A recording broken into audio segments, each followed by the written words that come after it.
O traballo que vos presentamos hoxe é unha obra de Paul Cézanne. O título do cadro é Os xogadores de cartas. O cadro é posimpresionista. Este pintor naceu en 1839 e morreu en 1906, un ano despois de debuxar o cadro. Está considerado o pai da pintura moderna.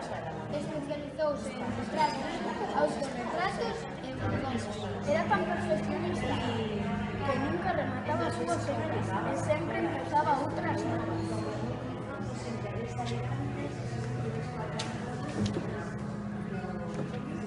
Boas tardes. Boas tardes.